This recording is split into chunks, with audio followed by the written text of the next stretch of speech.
ممتاز کا نیا ستارہ ایم نیوز صحافت کے افق پر جگمگا اٹھا۔ ایم نیوز کی مینجمنٹ نے سوئچ دبا کر نشریات کا باقاعدہ آغاز کر دیا۔ معیاری و ذمہ دارانہ صحافت ایم نیوز کا عزم، سیاست ہو یا معیشت، سماجی مسائل ہوں یا عوامی حقوق، ایم نیوز دکھائے گا حقیقت۔ یہاں ہوگی ہر خبر کی گہرائی، ہر واقعے کی پوری سچائی اور ہر مسئلے کا حقیقی رخ۔ کھیل کے میدانوں سے لے کر شوبز کی چکا چوندھ روشنیوں سے جڑی ہر خبر تک ملک کے ہر کونے سے مرکز تک پہنچائیں گے۔ دنیا بھر میں رونما ہونے والے واقعات اب ناظرین جان سکیں گے صرف ایم نیوز کی سکرین پر۔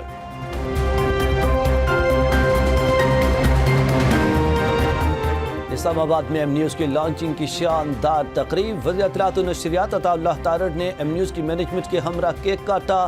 کراچی اور لاہور بیورو آفیسز میں بھی ایم نیوز کی لانچنگ کی تقاریب، کیک کاٹے گئے۔ سیاسی و سماجی شخصیات کی انتظامیہ کو مبارکباد، نیک تمناؤں کا اظہار۔ ایم نیوز کو میڈیا انڈسٹری میں خوبصورت اضافہ قرار دے دیا۔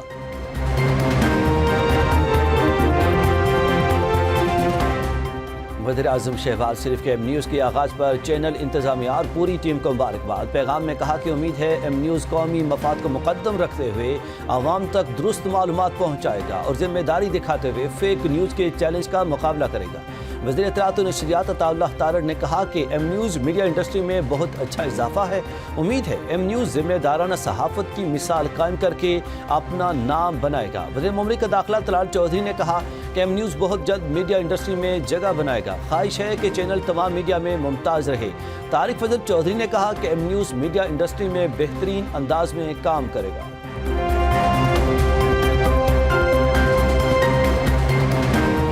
پی ٹی آئی رہنماؤں کا ایم نیوز کے لیے نیک خواہشات کا اظہار۔ بیرسٹر علی ظفر اور نثار جٹ نے نشریات کے آغاز پر تہنیتی پیغامات میں کہا ایم نیوز حق اور سچ کا ساتھ دے کر اپنا نام بنائے گا۔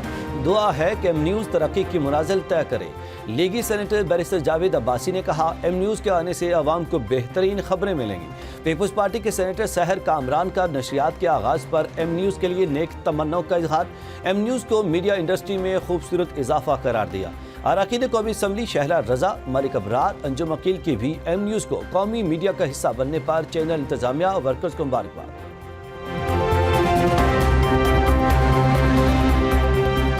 بابا قوم قائد اعظم محمد علی جناح رحمۃ اللہ علیہ کا 149واں یوم پیدائش عقیدت و احترام سے منایا جا رہا۔ دن کا آغاز ملک کی خوشحالی، ترقی اور قائد اعظم کی روح کے احساس ثواب کی دعاؤں سے ہوا۔ وفاقی اور صوبائی دارالحکومتوں میں توپوں کی سلامی دی گئی۔ مزار قائد پر گارڈز کی تبدیلی کی پروقار تقریب۔ میجر جنرل افتخار حسین چودھری کی بطور مہمان خصوصی شرکت۔ پاکستان ملٹری اکیڈمی کاکول کے کیڈٹس کے دستے نے گارڈز کے فرائض سنبھالے۔ یوم ولادت پر صدر وزیر اعظم کا بابائے قوم کو خراج عقیدت پیش۔ صدر مملکت آصف علی زرداری نے اپنے پیغام میں کہا کہ قائد اعظم کے اصول ہماری ترقی، سماجی ہم آہنگی اور اعتماد کے استحکام کے لیے آج بھی ناگزیر ہیں۔ وزیر اعظم شہباز شریف کا کہنا تھا کہ قائد اعظم کا یوم پیدائش تجدید عہد کا موقع فراہم کرتا ہے۔ قائد اعظم نے بلا تفریق رنگ و نسل، مذہب، رواداری اور ہم آہنگی کا درس دیا۔ ایمان، اتحاد اور تنظیم قائد اعظم کے سنہرے اصول ہیں۔ وزیر اعظم کا کہنا تھا کہ قائد اعظم کے اصول مضبوط قومی مستقبل کی ضمانت ہیں۔ Chief of defence forces field marshal Asim Munir اور مسلح افواج کے سربراہان کا بھی قیام پاکستان کے لیے لازوال جدوجہد پر قائد اعظم محمد علی جناح کو سلام۔ آئی ایس پی آر نے جاری پیغام میں کہا کہ قائد اعظم کی مثال قیادت آج بھی قوم اور افواج کے لیے مشعل راہ ہے۔